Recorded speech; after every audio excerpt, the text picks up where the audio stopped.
വീണ്ടും അർച്ചനയാണ്. ഇനി നമുക്ക് സൂക്ഷ്മദർശിനിക്ക് പോയാലോ? രാവിലെ വന്ന വീണേൻ്റെ മെസ്സേജ് ആട്ടോ. അപ്പം തന്നെ ഞാനും യെസ് എന്ന് പറഞ്ഞു. ഇപ്പം അതിനു വേണ്ടി ഒരുങ്ങുന്നതാണ് നിങ്ങൾ കാണുന്നത്. ആദ്യം മോയ്സ്ചറൈസർ ഇട്ട് കൊടുക്കുന്നുണ്ട്, പിന്നെ സൺസ്ക്രീൻ. അത് നിർബന്ധമാണ്, കാരണം നല്ല വെയിലാണല്ലോ. അപ്പോൾ സൺസ്ക്രീൻ ഇട്ട് കൊടുക്കുന്നുണ്ട്. ഞാനിപ്പോൾ ഒരു 2 വർഷമൊക്കെ ആയിട്ട് കണ്ടിന്യൂസ് ആയിട്ട് യൂസ് ചെയ്യുന്ന ഒരു സാധനമായിട്ട് സൺസ്ക്രീൻ എന്ന് പറയുന്നത്. അത് ഏത് ആണ് എനിക്ക് സ്യൂട്ടാവുന്നതെന്ന് ഞാൻ ഇതുവരെ കണ്ടുപിടിച്ചിട്ടില്ല. പക്ഷേ ഓയിലി സ്കിന്നിന് ഉള്ള എല്ലാതും ഒരുവിധം ഞാൻ ട്രൈ ചെയ്ത് നോക്കിയിട്ടുണ്ട്. അതിന് ശേഷം കുറച്ച് പൗഡർ ഇട്ട് കൊടുക്കുന്നുണ്ട് കേട്ടോ.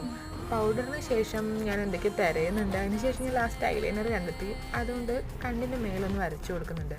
എനിക്ക് ഐലൈനർ എഴുതാനൊന്നും അങ്ങനെ അറിയില്ല, പക്ഷേ ഞാൻ എന്തൊക്കെയോ കാണിച്ചു കൂട്ടുന്നുണ്ട്. അതുകൊണ്ടാണ് നിങ്ങൾക്ക് കാണുന്നുണ്ടോയെന്നൊന്നും എനിക്ക് അറിയില്ല. അതുകൊണ്ട് ക്യാമറ ഇങ്ങനെ എഴുതിയിട്ടുണ്ടോ ഇല്ലയോ.